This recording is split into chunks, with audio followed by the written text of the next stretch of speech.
atenção. Boa noite. Boa noite a todos e a todas que estão aqui, nossos alunos, nossos colegas da PUC, professores, a nossa nobre convidada, né, que já está aqui aguardando. A gente está tendo um problema bastante sério no trânsito, o trânsito está todo engarrafado. A gente achou que ia, inclusive, atrasar mais para chegar aqui.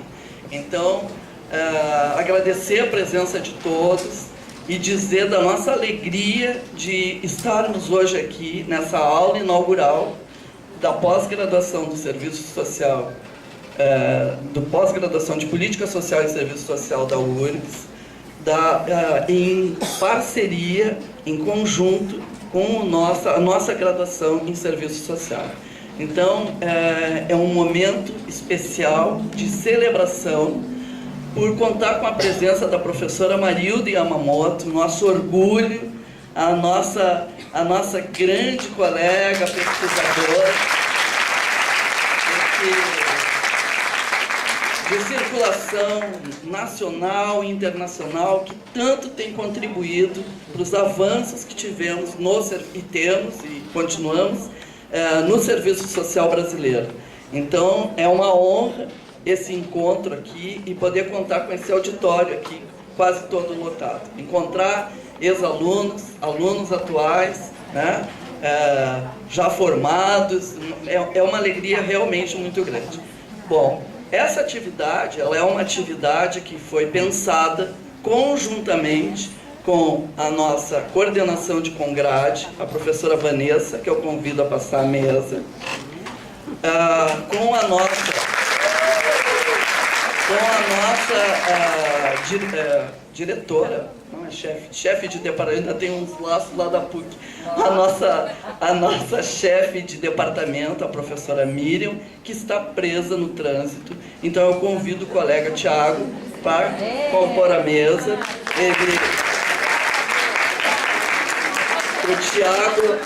O Tiago é o nosso substituto, né, no departamento, então ele tem toda a autonomia para falar conosco um pouco sobre isso. Também convido a Thaisa, cadê a Thaisa?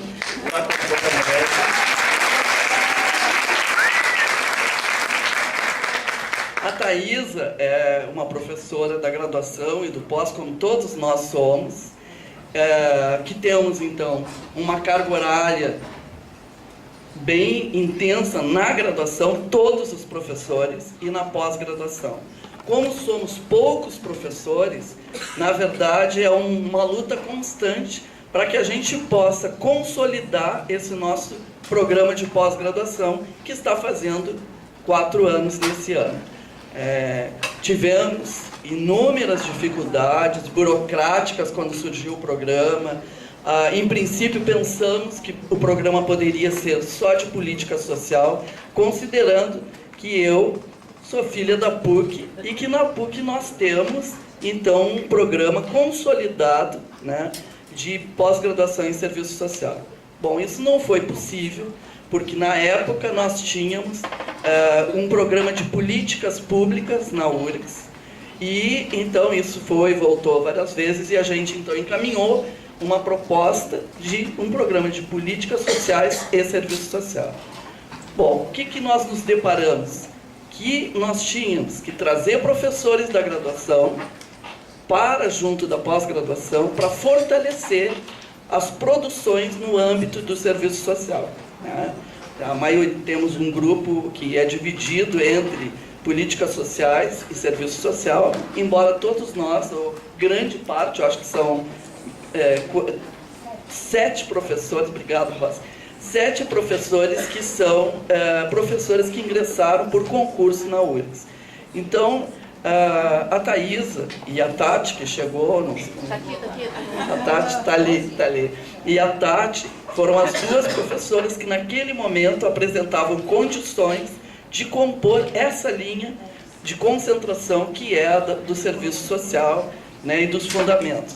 Então, as 2 colegas chegaram e hoje, assim, quero parabenizar a Thaisa pelo interesse de estar organizando esse evento, né, uma jovem pesquisadora, e eu brinco com ela, eu disse, o futuro é de vocês.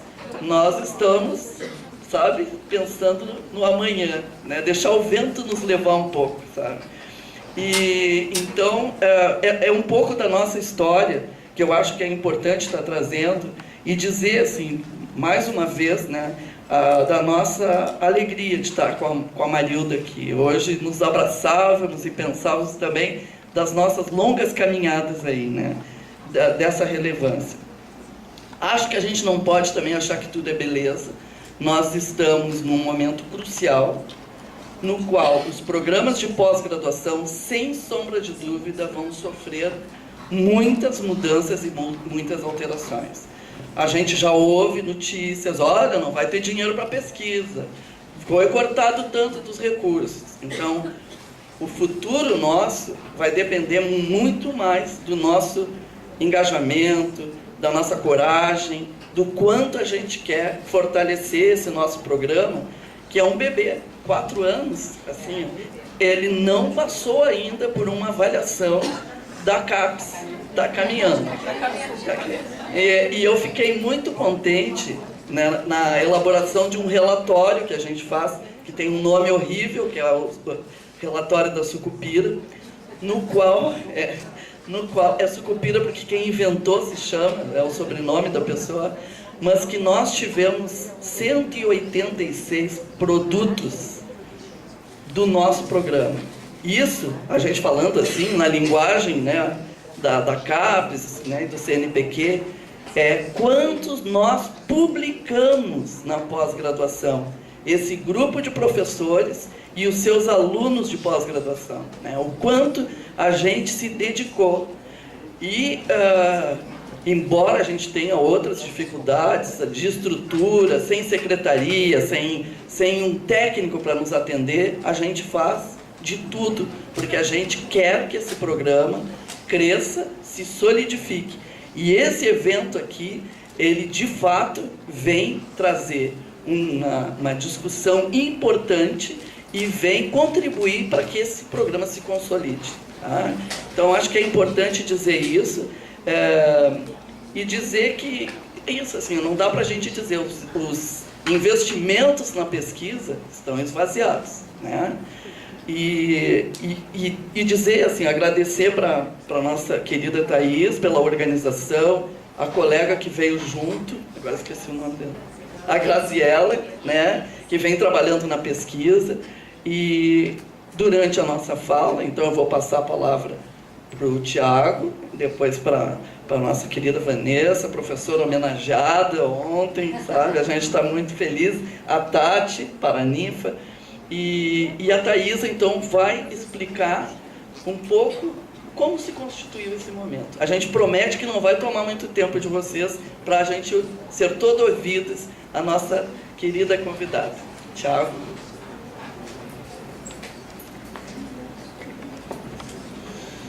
Boa noite a todas e todos. Na verdade, é uma função, né? Chefia substituto do departamento. Não estou substituindo a pessoa da professora Miriam. E a gente é chamado nesses momentos para fazer uma saudação. Mas eu não poderia deixar de aproveitar a oportunidade de dizer que esta aula inaugural ela é um marco também, né? De mais uma parceria entre graduação e pós-graduação. A PUC entrou como uma grande parceira também na divulgação, e a gente é filho da PUC, a gente vai considerando isso. Mas dizer, professora Marilda, que além dessa oportunidade, né, na formação a gente tem vocês como referência e como referência de resistência. A universidade, hoje foi noticiado e amplamente divulgado, está sofrendo ataques, né? Esses não são fake, mas são informações já a ponto de ativar as polícias aí.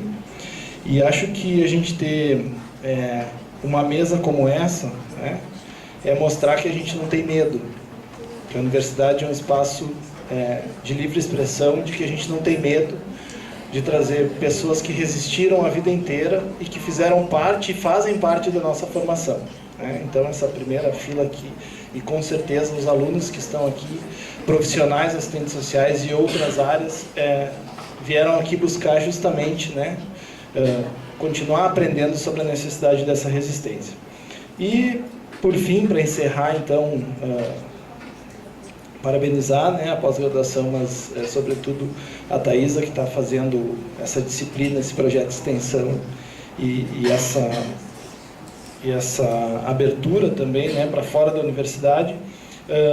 Queria fazer um convite, que ainda esta semana, na sexta-feira, a gente vai estar junto à Frente Gaúcha em Defesa da Seguridade Social e do SUAS, Sistema Único de Assistência Social, promovendo um encontro gaúcho, encontro estadual, né, em defesa da Seguridade Social, associado também aos atos deste dia de paralisação, mobilização, rumo à greve geral, na sexta-feira. Então, sexta-feira, na Fabico, todo dia, e à noite, vamos ao ato na Esquina Democrática. Muito obrigado, um bom evento.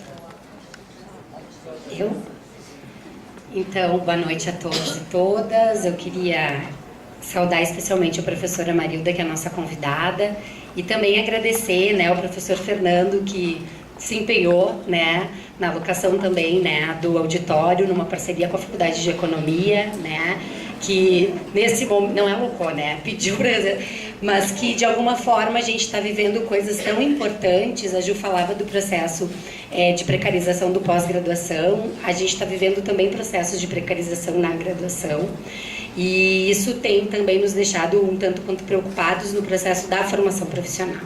E enxergar esse auditório, né, cheio, realmente nos encher de esperança, né, na discussão e na direção dessa profissão que a gente luta e acredita tanto, né? Então eu queria saudar especialmente os alunos da graduação, os colegas técnicos, assistentes sociais que atuam, né, nessa frente também de todo o nosso projeto ético-político também, e também saudar, né, a professora Thaisa, que de alguma forma, junto com as meninas, né, articularam todo esse processo da vinda da professora Marilda. E é claro, os nossos colegas também das outras universidades, que sempre estão muito nessa parceria conosco. Muito obrigada, que a gente possa ter uma ótima noite, num momento tão difícil, né, de um Estado nacional, reacionário, com tantas dificuldades e com tantas produções de violência como a gente tem vivido. Então é uma esperança, sim, né, a gente poder estar aqui hoje e pensar e dialogar um pouquinho todo mundo junto, certo? Obrigada, sejam bem-vindos.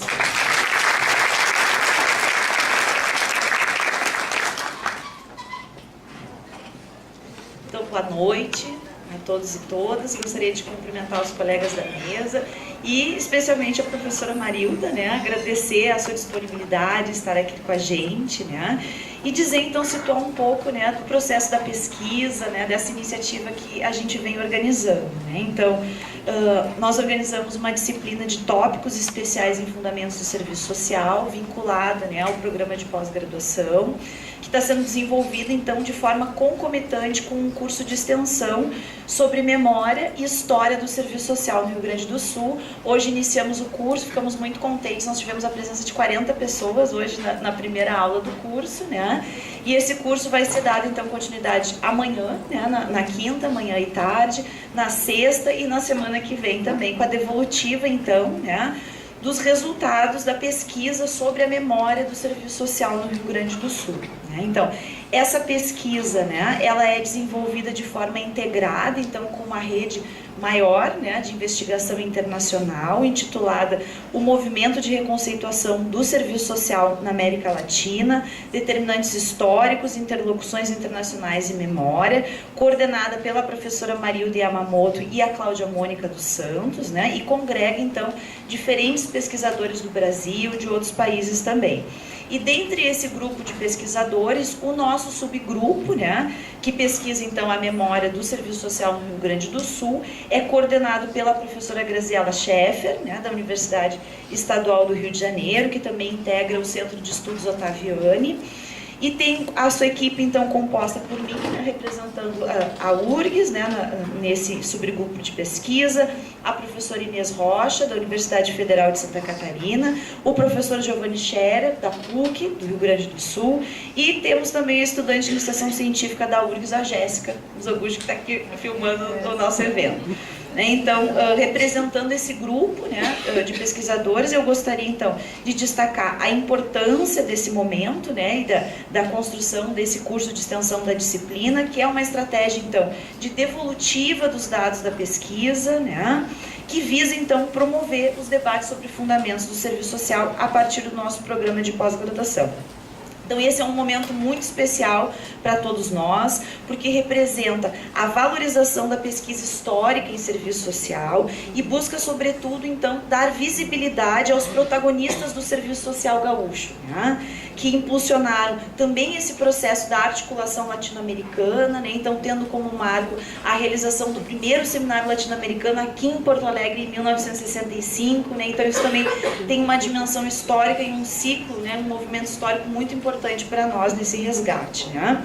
Então, em tempos de presenteísmo, né, e da própria negação da história, né, e de um avanço conservador na sociedade, é essencial a gente recuperar essa memória, as transformações na profissão, as lutas na sociedade, né? E como nos demarca, então, Walter Benjamin, né, ele diz: quem não pode lembrar o passado, não pode sonhar o futuro e, portanto, não pode julgar o presente, né? Então, esse presente imersos de desafios, né, sobretudo num ano em que a gente comemora 40 anos do Congresso da Virada, que a gente possa avançar, consolidar a direção social crítica que a gente construiu no serviço social brasileiro, na relação também com o serviço social latino-americano. Então, eu gostaria de agradecer, né, e chamar a professora Tatiana Heidel, né, para compor, né, a próxima mesa, né, que vai coordenar então os trabalhos junto com a professora Marilda. A professora Tatiana integra o pós-graduação também e atualmente está no grupo de trabalho e pesquisa da BEPS de Fundamentos, a nossa representante também nesse grupo. Obrigada.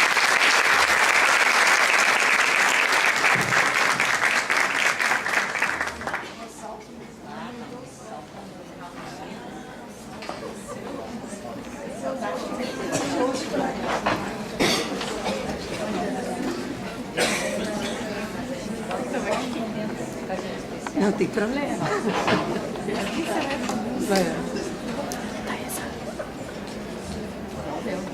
Para que existe dois se não dá um?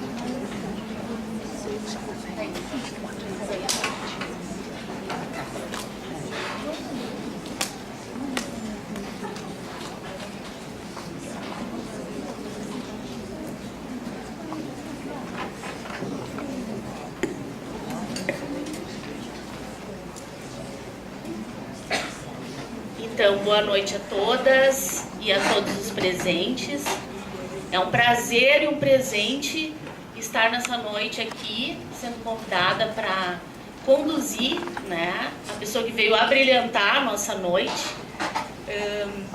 Acho que é um momento que já foi dito e reiterado, muito especial, não só para o pós-graduação da URGS, como para o estado do Rio Grande do Sul, contar com a tua presença, professora Marilda. Então, nós nos sentimos lisonjeados e muito felizes de estar contigo nessa noite. Então, esse lugar de fala é como professora do pós, mas também como representante do nosso GTP, a gestão 2019-2020 da ABEPS. Ela se reconfigurou, né, no último IMPES, e eu estou, então, compondo, junto com mais 4 colegas, o nosso GTP, Serviço Social, Fundamentos, Formação e Trabalho Profissional. E, dentre as ações do planejamento desse GTP, e eu acredito na relevância das entidades representativas nesse momento, sempre, mas nesse momento onde a resistência é tão relevante, onde a articulação política é tão necessária, onde o desmonte da pesquisa é cada vez mais gritante, que a ABEPS, por meio dos seus GTPs, consiga se fortalecer ainda mais. Então, uma das estratégias do nosso GTP é articular e mapear os núcleos e os grupos de pesquisa que têm essa ênfase e essa temática.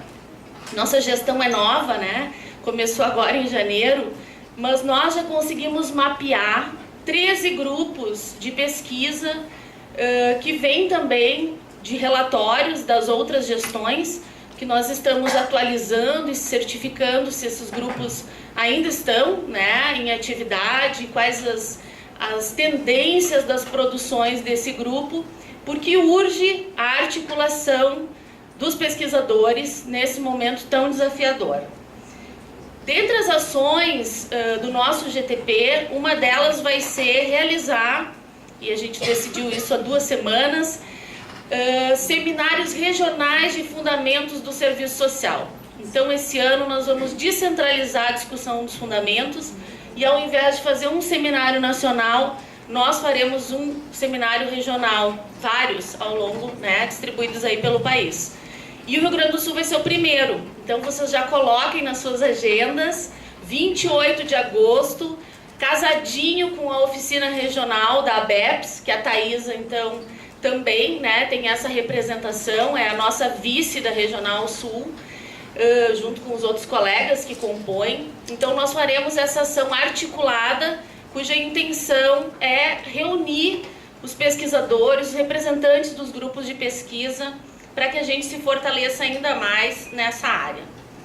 Então, creio que, enfim, né, vamos passar por mais importante, mas é muito importante também que eu fale desse lugar, né, da nossa Associação Brasileira de Ensino e Pesquisa em Serviço Social, e do quanto é importante que os discentes, né, os estudantes da pós-graduação se vinculem com os seus grupos de pesquisa e participem desses encontros, que a gente se fortaleça, se reconheça e se articule estrategicamente para resistir.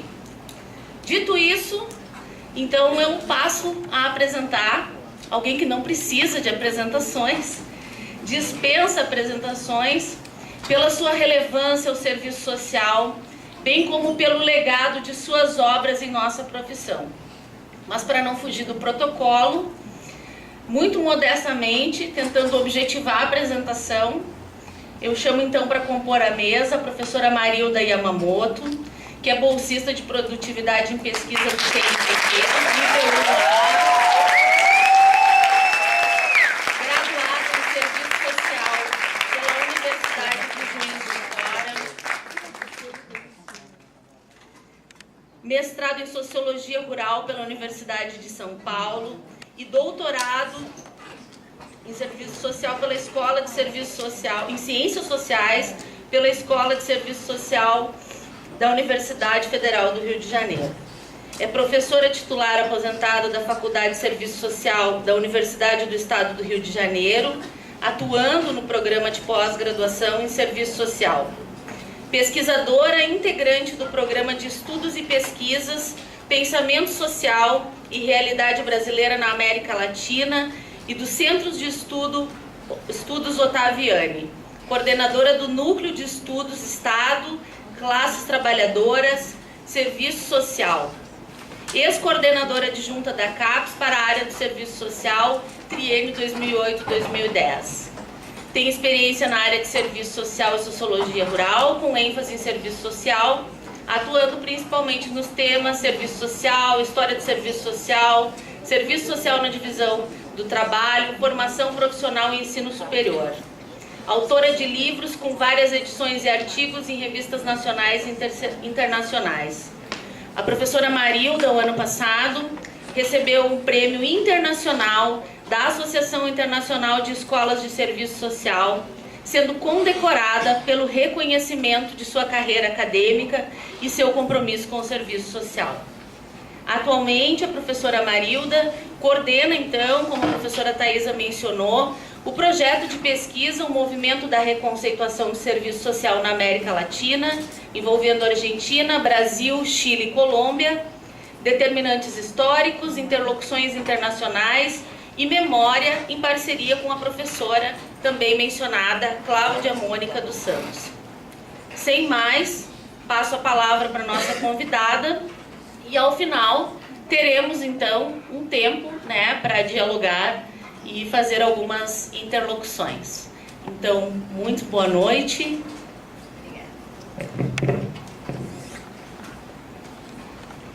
Bom, boa noite. Boa noite a todos e todas. Eu gostaria de iniciar expressando meus agradecimentos pela recepção carinhosa de todos vocês, né? Os agradecimentos ao Programa de Pós-Graduação Políticas Sociais e Serviço Social, na pessoa da professora Jussara Mendes, e através dela todos os professores, e em particular a professora Thaisa Clos, né? Pelo convite de participar dessa aula inaugural sobre um tema privilegiado por mim, né? O serviço social na história, desafios à análise dos fundamentos do serviço social.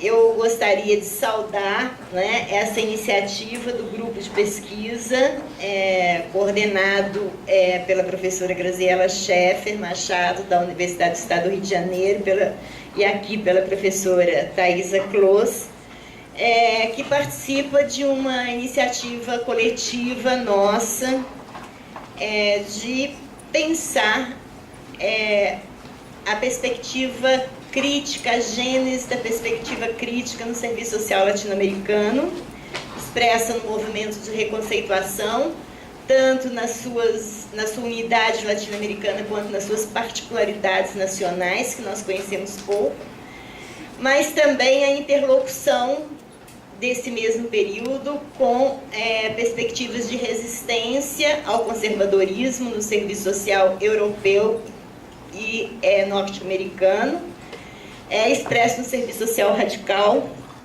e no serviço social crítico, especialmente no serviço social radical. E nessa dimensão nós temos uma interlocução com a Espanha, com Portugal. Nós somos, só para dar uma ideia, nós somos hoje, congregamos várias universidades brasileiras, são 9 universidades brasileiras, 12 universidades colaboradoras de 5 países: Portugal, Espanha, Chile, Argentina, Colômbia e Costa Rica. E também essa pesquisa é um espaço de formação de novos pesquisadores, de capturar, né, novos talentos para pensar o serviço social numa perspectiva de compromisso com a realidade brasileira, latino-americana e com as grandes maiorias. Somos, no total, de 56 pesquisadores entre iniciação científica, mestrandos, doutorandos e docentes sêniores, pesquisadores mais experientes. Bom, esses tempos de crise e de regressão conservadora e obscurantista ameaçam a razão crítica, a liberdade de pensamento, que é tão cara a essa casa, a Universidade Brasileira, e a pesquisa. E de forma, portanto, muito abrangente, como aqui já anunciado, colocam em questão o exercício das funções precípuas da universidade, né? E, mais do que isso, também as conquistas coletivas referentes aos direitos de cidadania e aos direitos humanos. Presencia-se a desqualificação e despolitização da política, reativa-se o pensamento conservador, restaurador, defensor da ordem instituída, e o pensamento reacionário, que confronta valores democráticos, propondo a eliminação dos direitos, como já anunciava a professora Yasbeck no último encontro de pesquisa. Os assistentes sociais brasileiros e boa parcela dos assistentes sociais latino-americanos se posicionam publicamente no campo da resistência política, em aliança aos segmentos majoritários de cidadãos cujos interesses têm sido severamente atingidos. Portanto, com essas palavras, eu gostaria de saudar os estudantes, os docentes, os pesquisadores e profissionais, né, aqui presentes, que eu certamente compartilham esses esforços de decifrar esse tempo presente e construir alternativas coletivas que possam iluminar a vida de cada um e de todos nós, né? Então, meus agradecimentos por essa recepção carinhosa, pela presença de todos, e eu vou desenvolver o tema proposto, Serviço Social na História, Desafios à Análise dos Fundamentos do Serviço Social, trabalhando um pouco o Serviço Social, Crise do Capital e Resistência, o Serviço Social na História, uma concepção dos fundamentos do serviço social, desigualdades e pobreza no contexto de crise, a pesquisa no serviço social e algumas conclusões. Pensar o serviço social na história é impossível sem fazermos uma breve referência à crise financeira desencadeada na Europa em 2007, impulsionada pela falência do Banco Lehman em 2008, que se espraia na zona do euro e no circuito mundial, expressando a estagnação da economia mundial.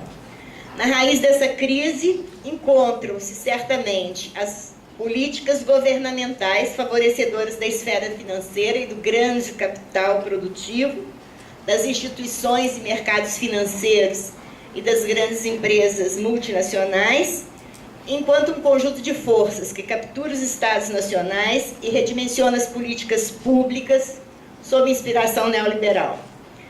Como sustenta Salama, a lógica financeira do regime de acumulação tende a provocar crises que se espalham, se projetam no mundo, gerando recessão.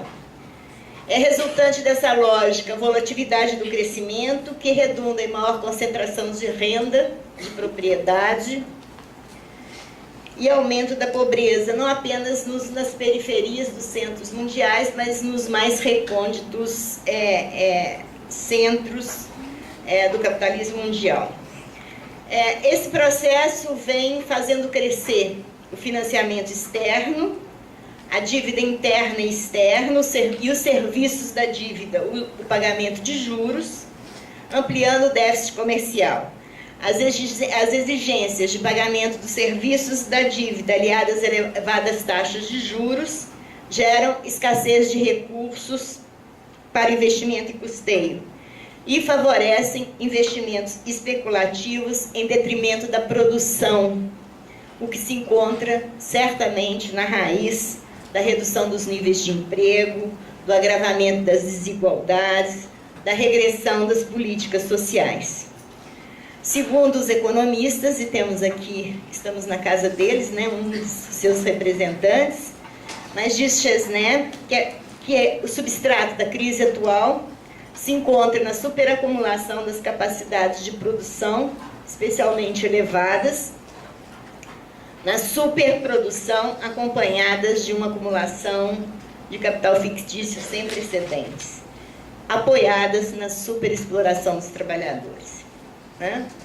Essas desigualdades, num contexto de crise mundial, elas são reforçadas com políticas tributárias regressivas, em que quanto mais pobre, mais imposto se paga, né?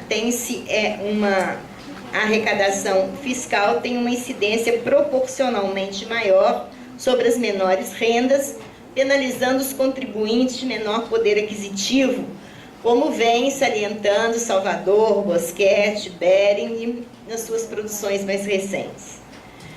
A versão liberal opera uma desqualificação da questão social, como aponta Yazbek, ao desqualificá-la como uma questão pública, como uma questão política, como uma questão nacional. E eu queria só salientar que as políticas de raiz liberal para enfrentar a crise não são ingênuas, elas são parte de um projeto de classe para restaurar e consolidar o poder do capital, no caso brasileiro hoje, em uma forte aliança com as Forças Armadas, privatizando lucros e socializando custos. Alarga-se, portanto, a distância entre ricos e pobres, radicalizam-se as desigualdades, mas também as lutas contra as mesmas. Reativa-se hoje no Brasil a intolerância política, a intolerância religiosa, os xenofobismos. Crescem ao mesmo tempo, a pilhagem dos recursos naturais do planeta, a crescente mercantilização das riquezas naturais, a exploração em moldes capitalistas da água, dos minerais, do ar, das florestas, o que requer o acesso à propriedade privada da terra e aos licenciamentos por parte do Estado para a exploração econômica de regiões protegidas. Eu não vou fazer uma análise do Brasil, mas eu também não posso começar essa fala sem fazer referência ao Brasil. Eu acho que no Brasil, no presente, reativam-se as características persistentes, segundo Florestan Fernandes, e demarcam a Revolução Burguesa no Brasil. Expressão de uma burguesia, nos termos do autor, nacional, subordinada e associada aos núcleos imperiais. Essas duas características, segundo Florestan Fernandes, são a dependência externa, ou heteronomia, e a desigualdade interna como estratégias de domínio de classe. Mas isso ocorre na atualidade ante inéditas condições do presente, que eu apenas vou demarcar.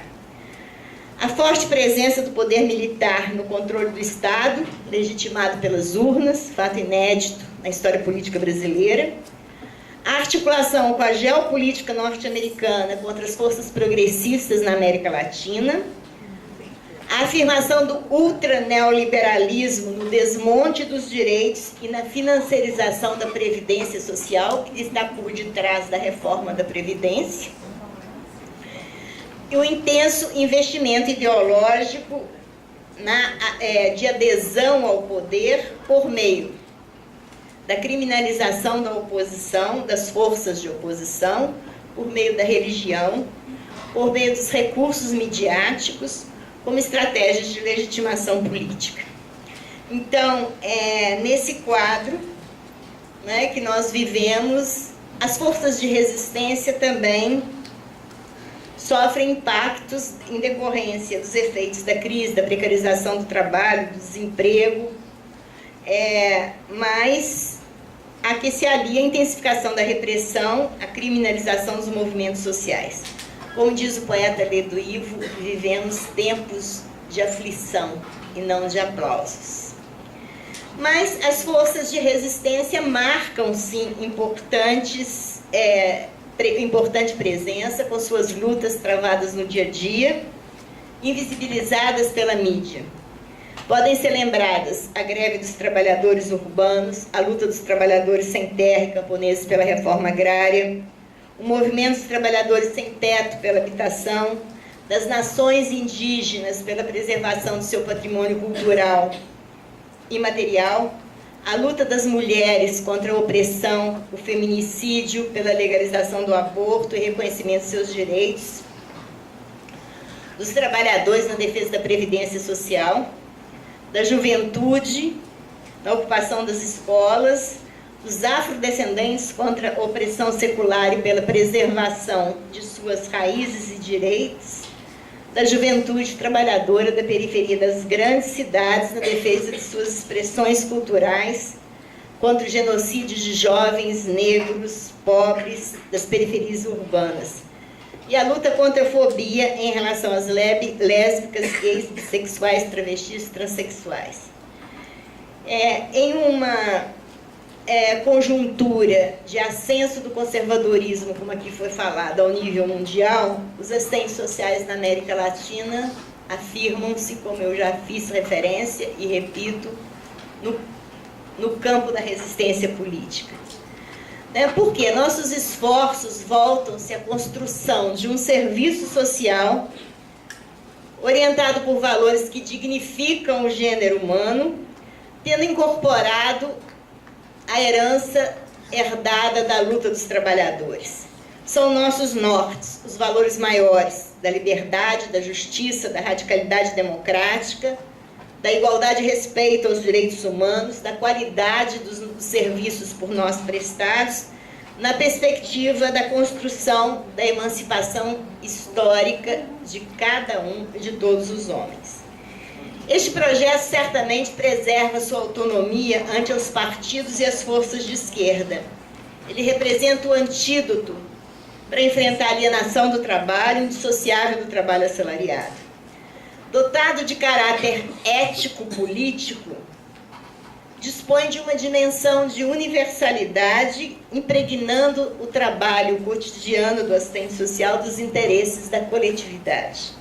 Ele nos desafia a decifrar a história, acumular forças políticas e competência profissional para sua viabilização. Sabemos que esse projeto hoje vem sendo profundamente tensionado por projetos societários conservadores, liberais e capitalistas de diversos matizes.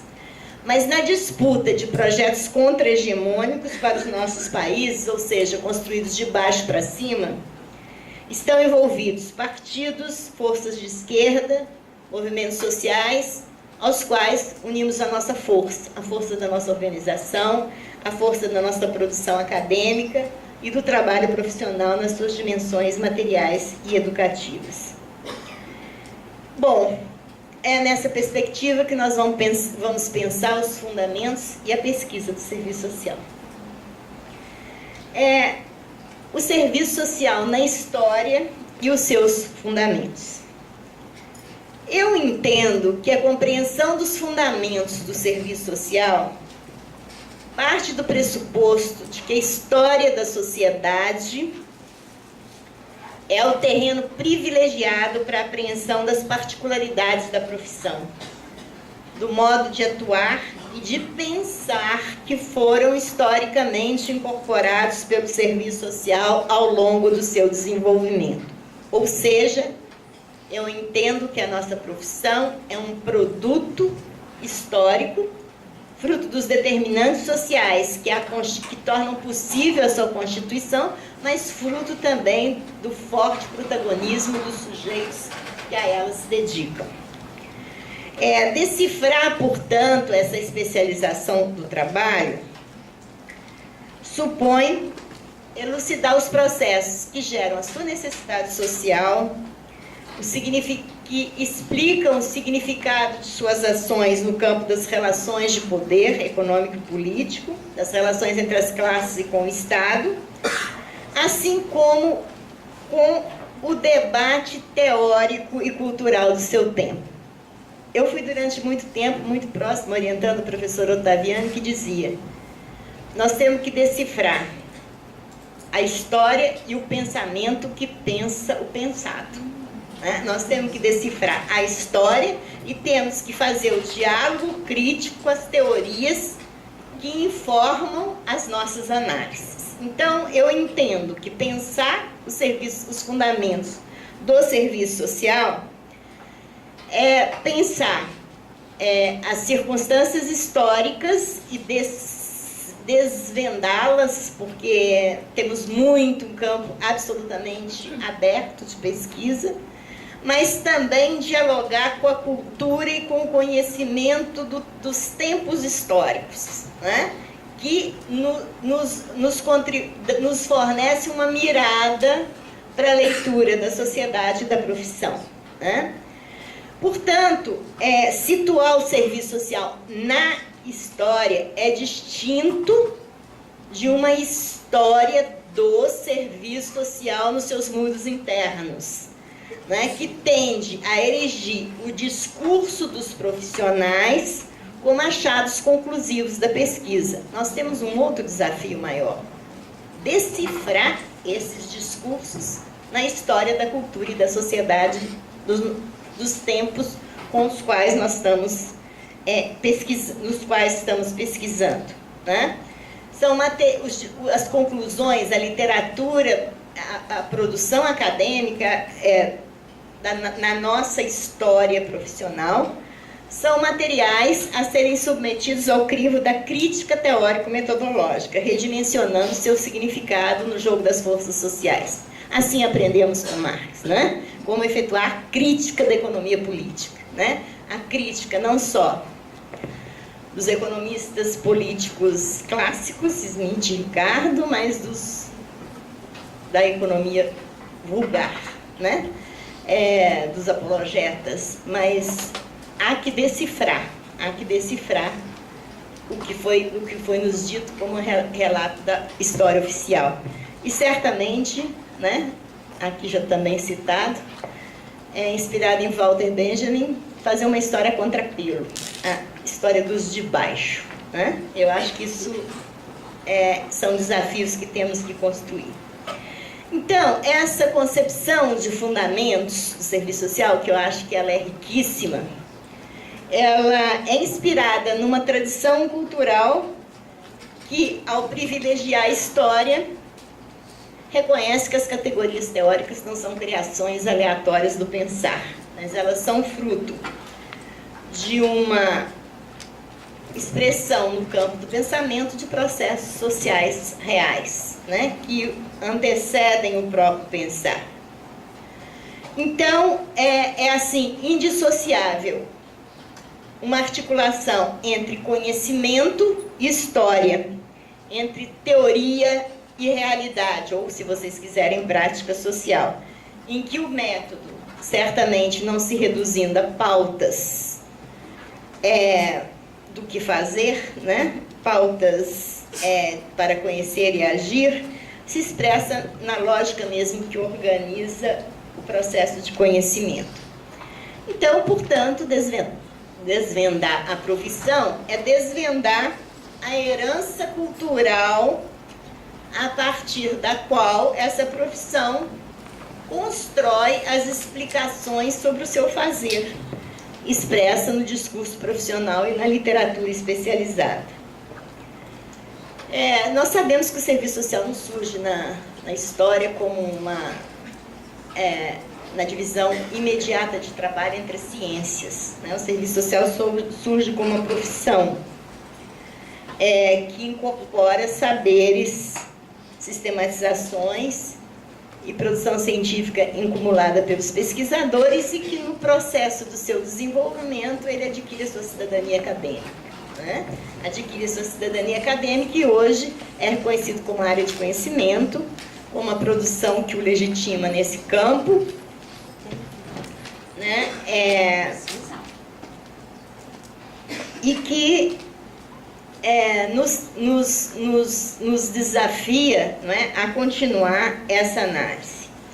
Isso requer de nós uma formação profissional exigente, uma formação profissional culta, universalista, capaz de propiciar uma leitura do exercício profissional que o entenda na rede de relações históricas, sociais que o constituem. Então, é nesse sentido que o debate dos fundamentos do serviço social no Brasil, na minha maneira de pensar, vem, primeiro, acentuando o resgate da historicidade. Eu estou falando muito isso, mas é fundamental, né? A história é a grande ciência que rompe com as gavetas das especializações, né? E captura a dinâmica da vida social como produto dos sujeitos, mas também como produto do passado, mas como construção dos sujeitos em vista ao futuro. A historicidade entendida como a reconstituição, reconhecimento da profissão na divisão social e técnica do trabalho, portanto, as suas particularidades, mas também a sua trajetória histórica. Nesse quadro dos fundamentos também nós fizemos e iniciamos a crítica teórico-metodológica tanto do conservadorismo quanto da vulgarização marxista, né, e de outras tendências presentes no debate profissional, acentuando as relações entre história, teoria e método. Avançamos profundamente na análise das políticas sociais, das políticas públicas, no campo das relações entre Estado e sociedade civil, com especial atenção à seguridade. Fizemos o debate teórico-político e vimos fazendo sobre a questão social, abrangendo as relações de opressão e exploração, mas também as relações de classe, etnia, classe, gênero, raça, etnia, sexualidades, classes sociais, gerações e serviço social. Resgatamos mais recentemente, estamos resgatando a relação entre serviço social e os movimentos sociais. A importância que eu acho que ainda há que enfatizar da questão agrária e da questão urbana e ambiental. Eu digo, vocês estão vendo esse panorama amplo, mas eu acho que o serviço social tem essa grande conquista, né? Nós trabalhamos com as múltiplas expressões da questão social que atravessam, né, as várias fronteiras formais das profissões. Isso é de uma enorme riqueza para essa profissão, que nos requer uma visão de totalidade da processualidade histórica. E, além do debate da reestruturação produtiva, da centralidade do trabalho, das alterações no mercado de trabalho, das formas de consumo da força de trabalho, do perfil dos trabalhadores, os grandes dilemas entre ética, projeto profissional e as polêmicas em torno do exercício profissional, trabalho, ideologia, praxis, né? Então, o serviço social, no campo dos fundamentos, vem sendo tensionado por um duplo e contraditório movimento. O mais representativo foi o processo de ruptura com seu lastro conservador de origem, né? Com a influência do social work norte-americano, do funcionalismo, do positivismo, aliada a rudimentos da filosofia aristotélico-tomista, né? Mas, em sinal contrário, verificou-se também o revigoramento de uma reação neoconservadora, aberta ou disfarçada, que eu acho que vem muito forte nesses tempos presentes, né? Desde os anos 80, nós vimos afirmando que o serviço social é uma profissão na divisão social do trabalho, que supõe afirmar o primado do trabalho na constituição dos indivíduos sociais e não do mercado, diga-se do capital, tão cara aos liberais, né? Portanto, eu acho que tem vários alunos, então eu vou fazer uma observação, que a análise da profissão do serviço social no âmbito das relações capitalistas visa superar uma leitura liberal da prática profissional, da intervenção profissional. Nessa visão liberal, que atravessa o serviço social tradicional, a prática é vista como prática do indivíduo isolado, desvinculada da trama social, que cria sua necessidade e condiciona seus efeitos na sociedade. Então, é uma análise assim, aqui está a minha prática, lá está o contexto social e histórico, que é diferente dela e condiciona de fora essa prática, né? Então, é a velha relação homem-meio, né? A prática está aqui, o meio é outro, né? Daí, a prática é tida como uma relação singular entre o assistente social e o sujeito, desvinculada da questão social das políticas sociais correspondentes. Então, nessa perspectiva liberal, a formação profissional deveria privilegiar a construção de estratégias técnicas, né? Formação de habilidades mais centrada no como fazer, a partir da justificativa de que o serviço social é uma profissão de intervenção no social. Esse caminho, na minha leitura, é trilhado historicamente pela profissão, no passado, está fadado a criar um profissional que aparentemente sabe fazer, mas não consegue explicar as razões, o conteúdo, a direção, os efeitos do seu fazer. Corre-se o perigo do assistente social ser reduzido a mero técnico, delegando a outros a tarefa de pensar a sociedade. O resultado é um profissional mistificado e da mistificação, dotado de frágil identidade com a profissão. Então, eu acho que um trajeto recente do serviço social brasileiro avança na compreensão do significado do serviço social, né, a partir tendo como, entre aspas, matéria as sequelas, as manifestações da questão social, como afirma a BEPS. Né? Sabemos que o serviço social é atravessado pelas relações sociais e participa tanto dos mecanismos de exploração e dominação, quanto, ao mesmo tempo, pela mesma atividade, de respostas institucionais às necessidades de sobrevivência e interesses das grandes maiorias.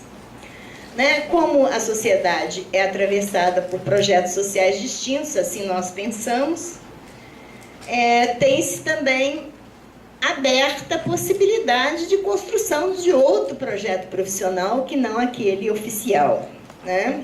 Digo oficial não por nós. E é essa presença, reconhecimento da presença de forças reais que nos desafiam a estabelecer estratégias político-profissionais no sentido de reforçar os interesses dos de baixo, das classes subalternas, alvo prioritário das ações profissionais. Nós, assistentes sociais, realizamos uma ação de cunho socioeducativo na prestação de serviços sociais, viabilizando o acesso aos direitos, aos meios de exercê-los por parte dos sujeitos com os quais nós trabalhamos, de modo que, e contribuindo para que necessidades desses segmentos com os quais nós trabalhamos adquiram visibilidade na cena pública e possam ser reconhecidos. E os seus portadores possam se organizar na defesa de seus direitos. Né? O serviço social, nós sabemos, portanto, nas últimas décadas, constitui o que nós chamamos de um projeto ético-político, um projeto profissional, que está fundamentado na legislação profissional, no Código de Ética, na Lei da Regulamentação da Profissão, nas diretrizes nacionais dos cursos, que tem como núcleo a compreensão da história a partir das classes sociais e suas lutas, o reconhecimento da centralidade do trabalho, dos trabalhadores, alimentado tanto pela tradição marxista quanto no diálogo com outras matrizes analíticas e politicamente pela aproximação às forças vivas que movem a história. Eu acho que aí está o novo, né? Aí está a possibilidade de nós redescobrirmos e redimensionarmos essa profissão. Mas eu acho que nós temos que reconhecer que nós, historicamente, fomos regulamentados como uma profissão liberal. Para isso nós temos um conselho, né? Conselho Federal, regionais, temos um código de ética, mas nós, de fato, a nossa autonomia teórico-metodológica, técnica e ético-política é tensionada pelo trabalho assalariado. Né? Nós somos trabalhadores que compram e vendem a sua força de trabalho aos organismos empregadores, sejam eles privados, sejam o próprio Estado. Então, temos aí uma tensão, que eu acho que não é um defeito. Não é uma defasagem teoria e prática. É uma tensão entre o projeto profissional, em que nós nos afirmamos como sujeitos e queremos projetar, não é, o sentido dessa profissão, e a tensão do trabalho assalariado, dos empregadores, né? Da alienação do trabalho. Se vocês quiserem, em termos mais sofisticados, uma tensão entre causalidade e teologia, entre estrutura e ação do sujeito. Então, a condição de trabalhador assalariado, seja como funcionário público ou não, supõe necessariamente, vejam, vamos pensar, a incorporação dos parâmetros institucionais e trabalhistas que regulam as relações de trabalho. Intensidade, jornada, salário, controle do trabalho, índices de produtividade, metas a serem cumpridas. Mas os empregadores que nos fornecem os recursos materiais e humanos para nós trabalharmos, né? Recortam as expressões da questão social que nós vamos trabalhar, com a criança e adolescente, com a saúde, né?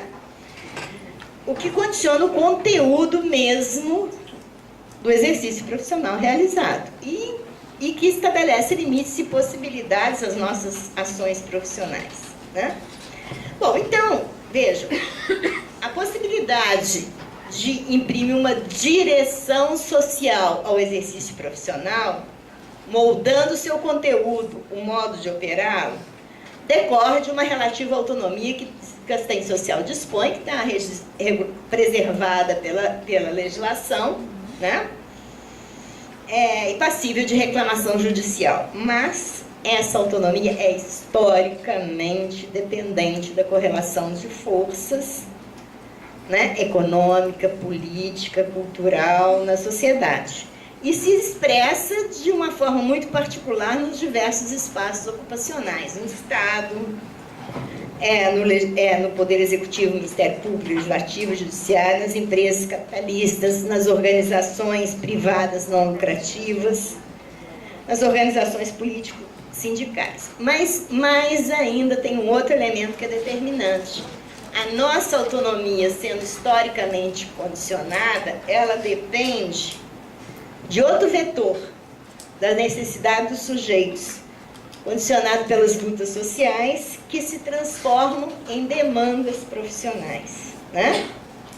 Então, nós temos que estar atentos aos clamores das maiorias, né? Porque é aí que vamos alargar o nosso espaço profissional. Não somos nós que temos o poder miraculoso de ampliar o espaço profissional. A nossa profissão se explica na história, na relação de forças entre as classes sociais. Então, nesses espaços ocupacionais, nós exercemos as nossas competências e atribuições profissionais regulamentadas nos artigos 4º e 5º da Lei da Regulamentação da Profissão, os estudos socioeconômicos, orientação social a indivíduos, grupos e famílias, as assessorias, as consultorias e supervisão técnica, formulação, gestão, avaliação, financiamento de programas e projetos, mobilização social e práticas educativas, instruções de processo, sentenças, decisões, docência, supervisão acadêmica, etc. Então, eu acho o seguinte, no campo dos fundamentos, eu estou falando muito, no campo dos fundamentos do serviço social, eu acho que nós acumulamos muitas conquistas. Nós somos uma categoria guerreira, né? Uma categoria de luta. Na contramão do individualismo e da insensibilidade ante os dilemas da coletividade, os assistentes sociais preservamos nossa capacidade de indignação ante as desigualdades e injustiças sociais, mantendo viva a esperança em tempos mais humanos. No campo do exercício profissional, verificamos a busca permanente do aperfeiçoamento, a inquietação criadora, o compromisso com a qualidade dos serviços prestados. A cada curso que se abre, a recepção da categoria é imediata, né? Da busca de atualização, de aperfeiçoamento, do compromisso com a qualidade dos serviços prestados. Construímos, que não é pouco, uma nova imagem da profissão na sociedade, não mais do assistencialismo, né? Mas uma profissão vinculada aos direitos de cidadania, aos direitos humanos. Não é pouco isso, né? Nos últimos 40 anos, né? É uma profissão jovem, mas nós temos mais tempo de renovação crítica dessa profissão na sociedade brasileira do que das marcas de origem, né? Isso é muito importante. Esse é um fantástico protagonismo dessa categoria. Avançamos no nosso autorreconhecimento como trabalhadores assalariados, integrado ao trabalho coletivo, ao trabalho social, com uma atitude ofensiva na defesa das condições de trabalho, da qualidade dos atendimentos, dos nossos salários. Um exemplo é a nossa lei. É a Lei 2317, 2010, né, que reduz a jornada de trabalho do assistente social de 40 para 30 horas, que temos que lutar muito para ela se tornar realidade, né? E fizemos muitos esforços na linha de qualificar as competências dos assistentes sociais nas políticas de saúde, de assistência, de educação, na área sociojurídica e muitos outros campos. E temos uma pauta temática de pesquisa com profunda vocação histórica. Então, eu acho que aí eu acho que o campo de fundamentos não é um campo menor. O campo de fundamentos é um campo que nos coloca desafios enormes, tanto de decifrar a questão social, decifrar as políticas sociais, porque serviço social não é política social, sinto muito, eu vou dizer. Política pública é uma ação, uma responsabilidade de Estado. Serviço social é profissão. Não somos meros executores das ações do moderno príncipe. Somos profissionais que nos confrontamos com as políticas públicas e a política pública é um elemento determinante, uma mediação fundamental no exercício profissional. Mas nós não somos apenas agentes do Estado, nós somos uma profissão. Enquanto profissão, não podemos ser espelho apenas das políticas neoliberais. Temos que ser sujeitos do nosso exercício profissional.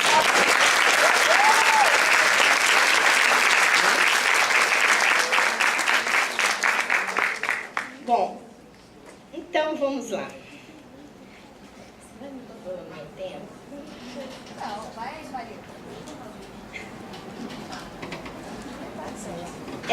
Eu vou só iniciar, porque eu vou falar uma coisa aqui da ONU. O Serviço Social Brasileiro é único no mundo, não existe outro. Eu digo latino-americano, mas mais brasileiro, né? Puxo cá. Argentina, Chile, Brasil, muitos outros países. Mas em relação à Europa, eles não entendem o que nós somos. Nós recriamos essa profissão. Né?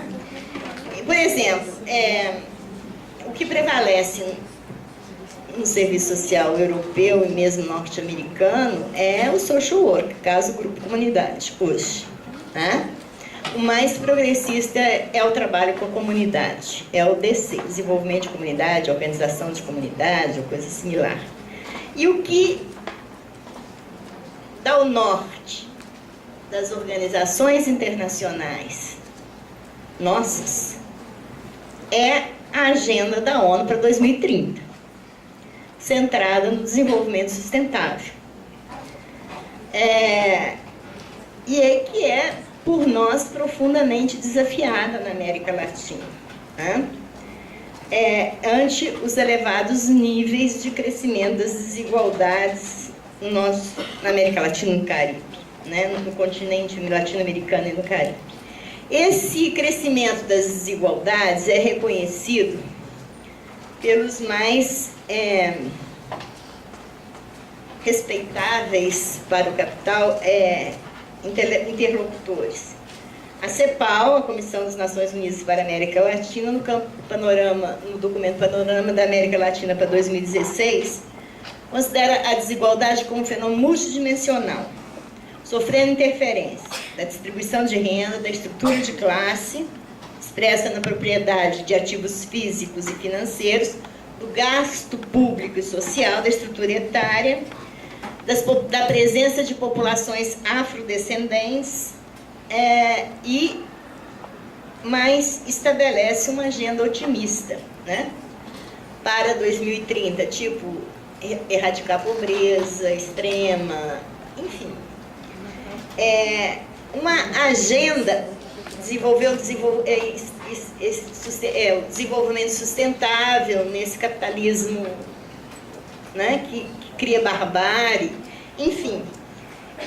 A CEPAL estabelece esse conjunto de prioridades na região, mas tendo por suposto básico a possibilidade da igualdade na expansão capitalista. E esse suposto se choca com o persistente aprofundamento das desigualdades, das suas várias tonalidades e expressões, né? Reconhecida também pelos organismos multilaterais e por cientistas renomados, que vêm comprovando que desenvolvimento capitalista não rima com igualdade, né?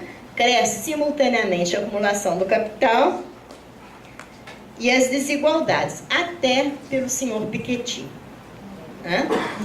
Então, a crise do capital é subestimada e passa a ser... Olha que fantástico que tem o fetiche. A crise do capital é subestimada e passa a ser lida ao reverso. Não como crise, mas como um arsenal de oportunidades. Mas não para a maioria da população sobre a qual recaem seus efeitos, né? Eu vou retomar essa questão.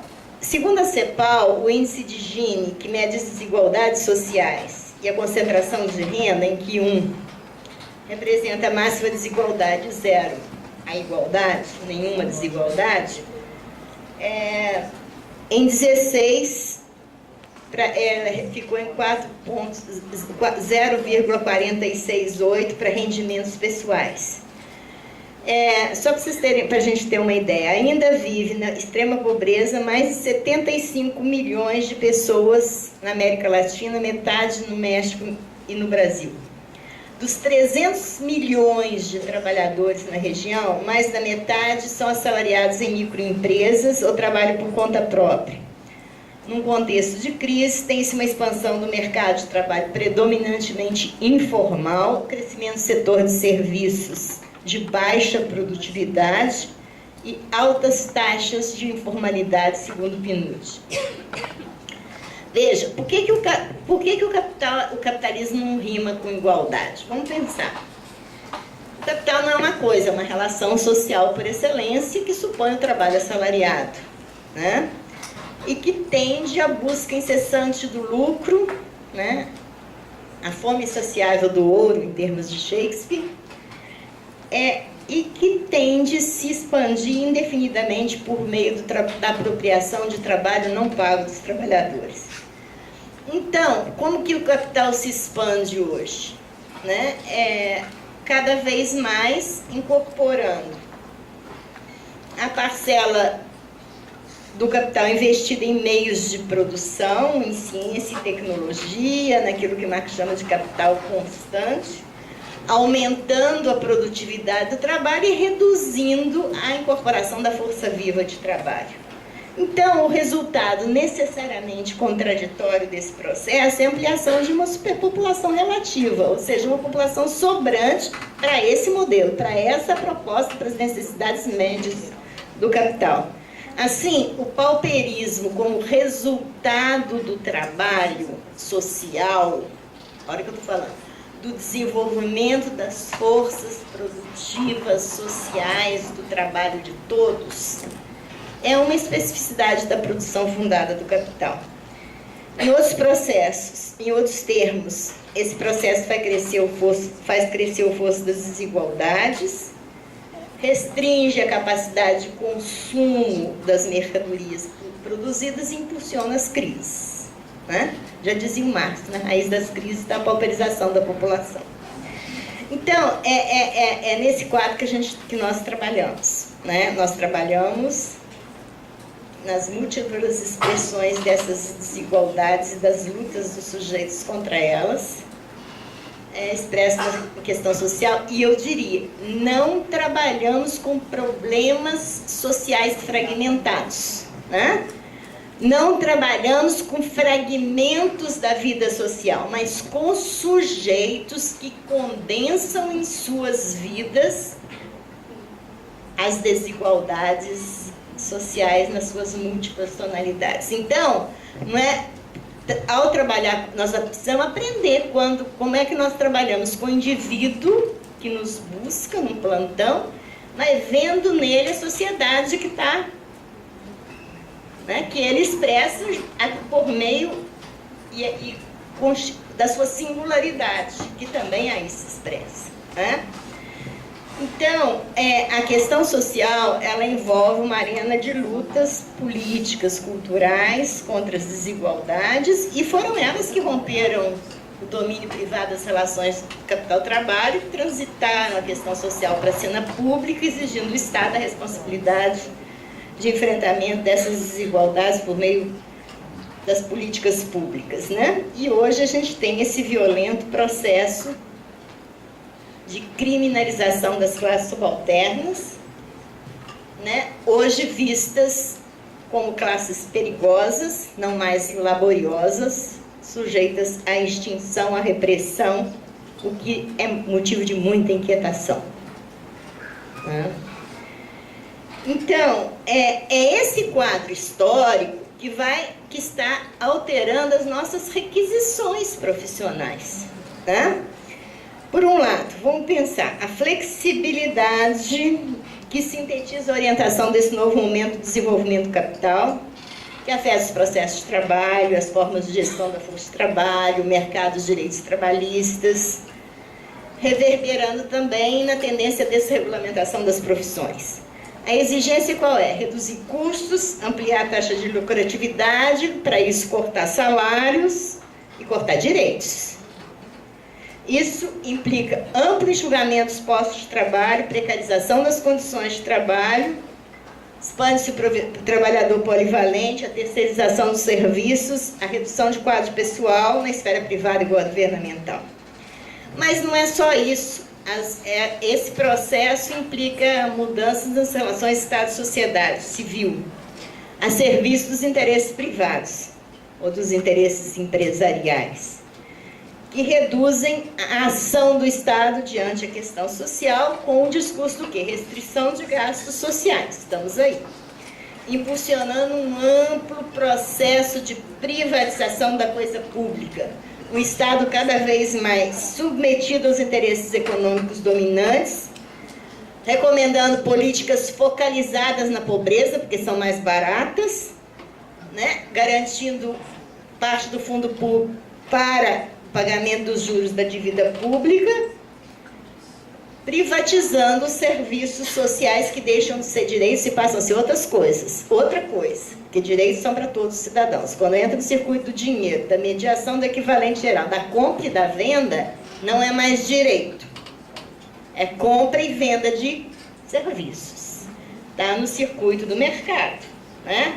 Não está no circuito do direito de cidadania. Esses processos atingem as formas de sociabilidade, uma lógica pragmática de competitividade, né, que afirma a eficiência, a eficácia, a mentalidade utilitária, reforça o individualismo, erodindo projetos e utopias. Então, dentro dessa perspectiva, eu gostaria de trazer, vejam, dentro dessa perspectiva do enfrentamento da questão social em moldes neoliberais, mudam-se as políticas sociais, né? Eu acho, e mudam-se as respostas institucionais que são também solicitadas do assistente social no enfrentamento da questão social. Primeira delas, eu vou destacar 3 aspectos. É o reforço do individualismo e a responsabilização da família trabalhadora pela ultrapassagem dos níveis de pobreza. A tendência é transferir aos indivíduos e às famílias, apesar da precariedade das condições de vida, né, sua sobrevivência, a responsabilidade de criar condições de enfrentamento das desigualdades, o que se expressa nas condicionalidades no acesso às políticas públicas, né? Ou seja, os assistentes sociais são chamados, então, aqui, a fiscalizar as famílias. A priori, infantil, não estou falando que eles fazem isso, eles são chamados a fiscalizar as famílias infantilizadas e criminalizadas no cumprimento dessas condicionalidades. Ou seja, exercer a vigilância social ou o policiamento social dos pobres, evitando a artimanha do uso indevido de recursos, que é uma demanda histórica da profissão. Quando eu fiz a pesquisa sobre a história do serviço social do Brasil, eu fui ver os TCCs do Hospital das Clínicas de São Paulo, e o discurso do assistente social era esse: precisa do assistente social para evitar que o povo explore o Hospital das Clínicas, né? É um pouco essa artimanha que está aí presente, né? A segunda tendência é a moralização da questão social, ou seja, a subjetivação das necessidades, escamoteando as condições miseráveis de sobrevivência de amplos segmentos da população, com a tendência de não sujar as mãos com as necessidades da sobrevivência material, mas um trabalho mais nobre no campo da cultura, no campo da esfera psicológica dos sujeitos. Então, uma subjetivação de necessidades que também expressa a tendência de encarar a vivência da pobreza como uma questão psicológica. Né? Não é que você tem que aceitar a pobreza, então você tem que adequar, né? A aceitação passaria pela via terapêutica, individual ou familiar, sublimando as desigualdades. Bom, a moralização da questão social expressa também no chamamento ao voluntariado. Né? Essa população pode receber um tratamento de segunda classe, não precisa ser tecnicamente especializado. Né? E uma terceira tendência é a criminalização das manifestações da assistencialização da barbárie, que atualiza o Estado Penal segundo Vacan, e reitera e renova a persistente aliança entre assistência e repressão. Então, os assistentes sociais são chamados aqui a verificar in loco as condições de vida da população trabalhadora, ingressar no espaço doméstico e familiar, que pode redundar em invasões antiéticas da vida privada dos sujeitos, em nome de quê? Da burocracia, do controle estatal, do cumprimento parâmetro de produtividade do trabalho. Então, eu acho que é muito sério, temos que pensar o serviço social na história, porque isso não somos nós que somos os artífices desse processo. Nós somos também, recebemos essas demandas nesse quadro sócio-histórico que eu fiz referência. Agora, esse processo todo, no âmbito das políticas públicas, né, especialmente da Seguridade Social, aparece as noções de risco social, vulnerabilidade, exclusão, amplamente incorporada pelos assistentes sociais na gestão das políticas, que passam a ser vistas como administração do risco social, perante os segmentos em estado de elevada vulnerabilidade. Essa foi uma inflexão operada pelo Banco Mundial, a partir de 2000, com suporte acadêmico de teóricos de amplo reconhecimento da sociologia europeia, como Ulrich Beck, Anthony Giddens, Pearson, municiadores intelectuais da terceira via ante a morte do socialismo e da luta de classe. Então, como é que aparece? A crise do capital é fetichizada, é apresentada ao revés, como riscos inerentes ao sucesso do capital. O capital não está em crise, ele está em ascensão e corre riscos, né, passíveis de serem administrados. Emerge, então, uma nova maneira de encarar a política de proteção social como estratégia de manejo e administração de risco. Nesse conjunto de categorizações de clara inspiração liberal, riscos, ativos, vulnerabilidades, igualdade de oportunidades, a pobreza é vista como fracasso individual no ingresso aos mecanismos do mercado. Então, caberia ao Estado compensar as falhas do mercado e daí empoderar os indivíduos para reduzir a sua dependência das instituições. Então, atribui-se aos indivíduos atomizados e às suas famílias a responsabilidade de se protegerem ante os riscos. Né? Aí, os assistentes sociais aparecem como agentes do Estado que vão realizar essas políticas. Eu acho que nós não temos total autonomia, não. Mas nós temos que nos pensar nesse processo. Né? Isso que eu acho que é uma questão fundamental. Bom, para terminar, como é que está o tempo? Vocês estão muito cansados?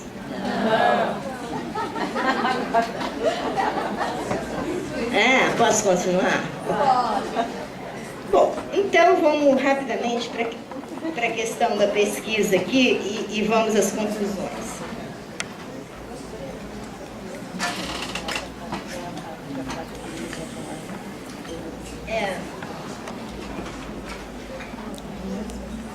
nós sabemos que a formação, a educação é uma política social pública, né? Voltada à formação de um trabalho altamente qualificado, à produção da ciência, da tecnologia, da inovação. E, como toda política pública, se encontra sujeita às forças que nela incidem. É uma arena de disputas. E afirma também a possibilidade de resistência às orientações dominantes. É por isso que a gente tem uma diretriz curricular, tem um projeto de formação profissional que foge aos parâmetros, entre aspas, oficiais. E também sabemos que a pesquisa, quando compromissada em libertar a verdade do seu confinamento ideológico, ela é um espaço de resistência também, de luta contra a naturalização da ordem instituída.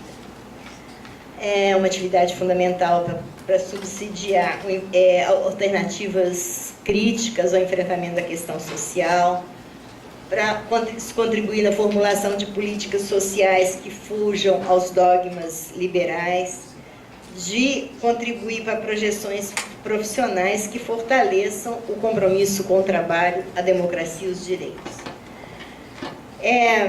A pauta temática do serviço social da pesquisa, eu disse que ela é profundamente importante, situada na história, né? Os grupos de trabalho e pesquisas, os GTPs, né? A pauta, a própria distribuição deles aponta isso, né?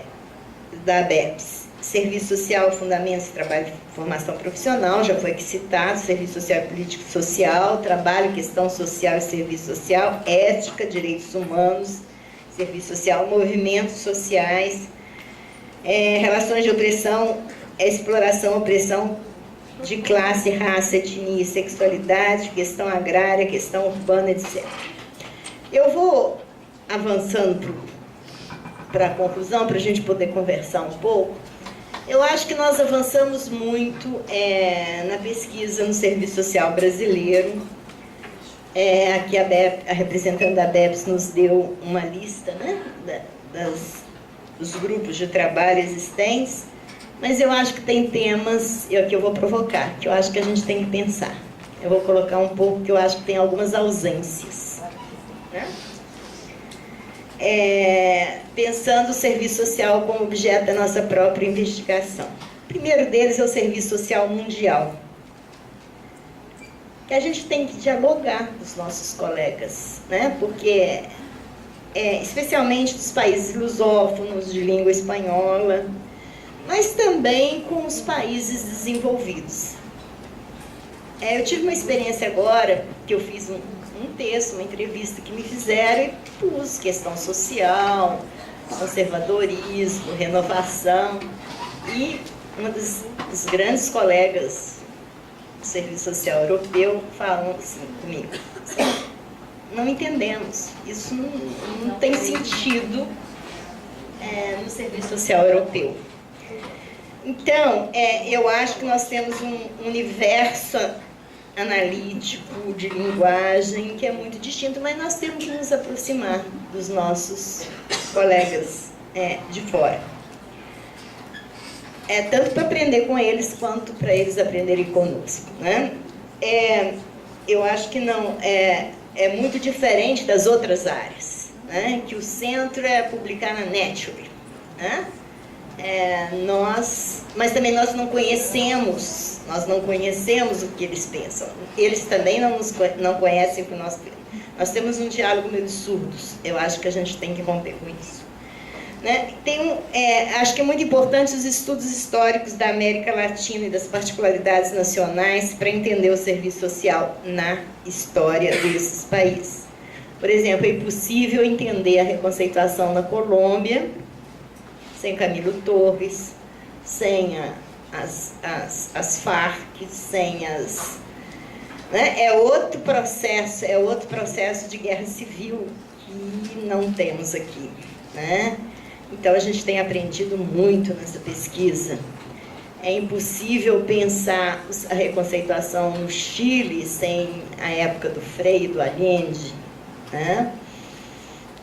Encontramos coisas belíssimas, estamos resgatando memórias de companheiros desaparecidos, né? Coisas muito importantes que os colegas estão fazendo.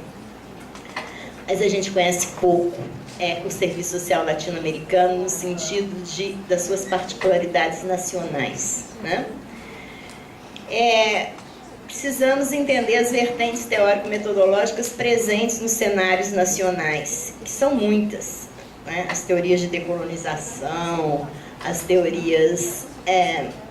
enfim, é um leque enorme das complexidades que estão presentes nos vários países latino-americanos. E eu acho que tem uma outra coisa. À medida que a maior parte do mundo, ao nível dos países, vê o serviço social na sua trilogia, serviço social de caso de grupo de comunidade, eu acho que nós recusamos, com argumentos bastante sólidos, mas nós não fizemos a crítica teórica por dentro dessas concepções. Eu acho que isso é muito importante para o diálogo com os colegas de fora, né? Uma coisa é ver gerar os seus fundamentos, outra é desvendar por dentro as suas propostas, para poder ter argumento para dialogar, né?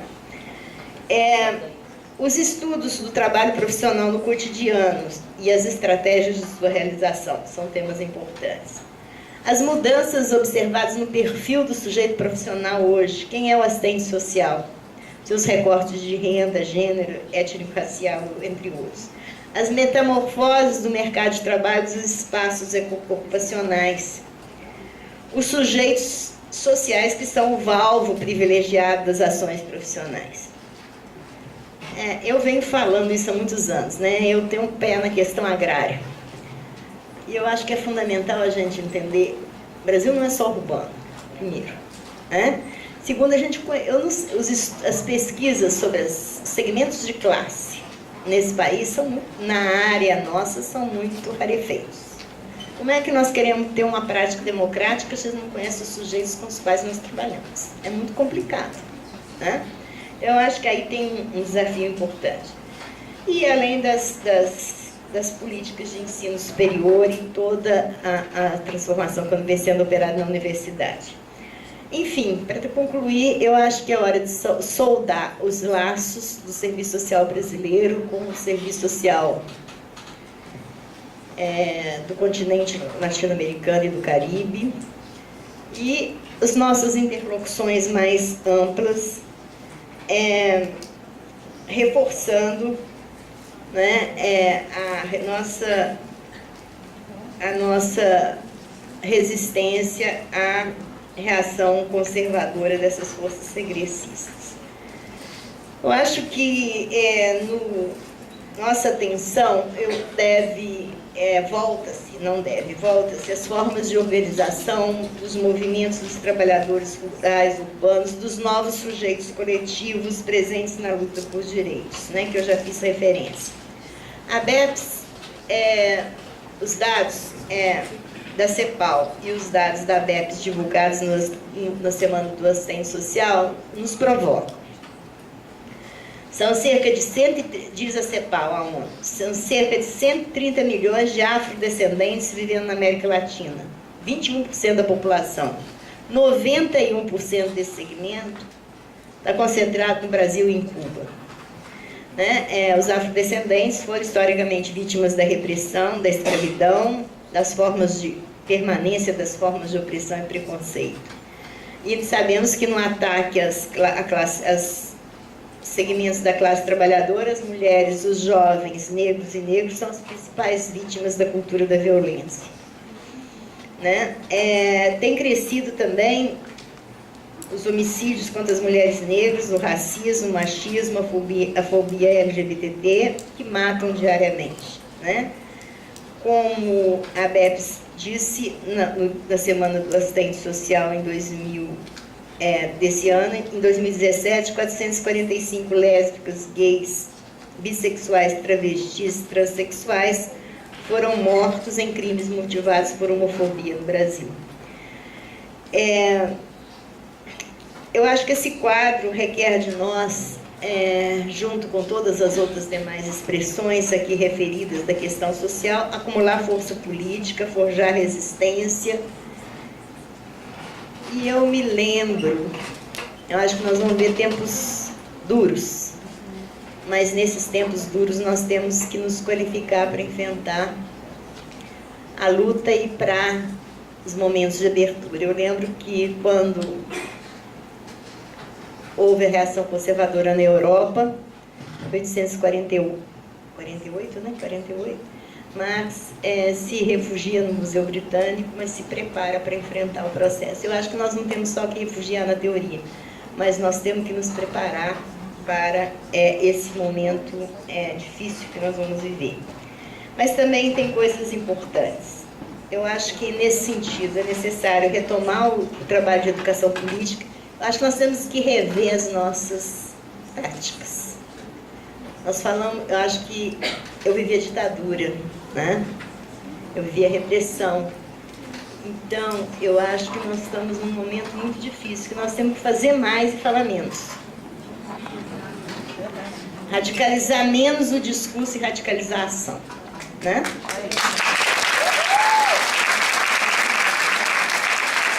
Senão, nós não vamos sobreviver, nós vamos entregar as nossas cabeças. Eu acho que nós temos que pensar muito as táticas nesse momento, para que possamos retornar ao trabalho de educação política, de organização popular, de capacitação, qualificando a dupla dimensão do nosso trabalho profissional. De um lado, a contribuição na reprodução material dos sujeitos, expressa na presença dos serviços sociais, previstos nas políticas públicas. E a segunda dimensão, que é do nosso trabalho, é a dimensão educativa, que incide na cultura, no modo de ver, de ser das classes subalternas, no modo de sentir a vida, como diria Gramsci, fortalecendo a dimensão coletiva das lutas sociais na construção de uma contra-hegemonia em termos gramscianos. E eu termino com Carlos Drummond de Andrade, para variar, que diz o seguinte: não serei um poeta de mundo caduco, também não cantarei um mundo futuro. Estou preso à vida e olho os meus companheiros. Estão taciturnos, mas nutrem grandes esperanças. Entre eles considero a enorme realidade. O presente é tão grande, não nos afastemos. Não nos afastemos muito, vamos de mãos dadas. O tempo é a minha matéria, o tempo presente, os homens presentes, a vida presente. Muito obrigada.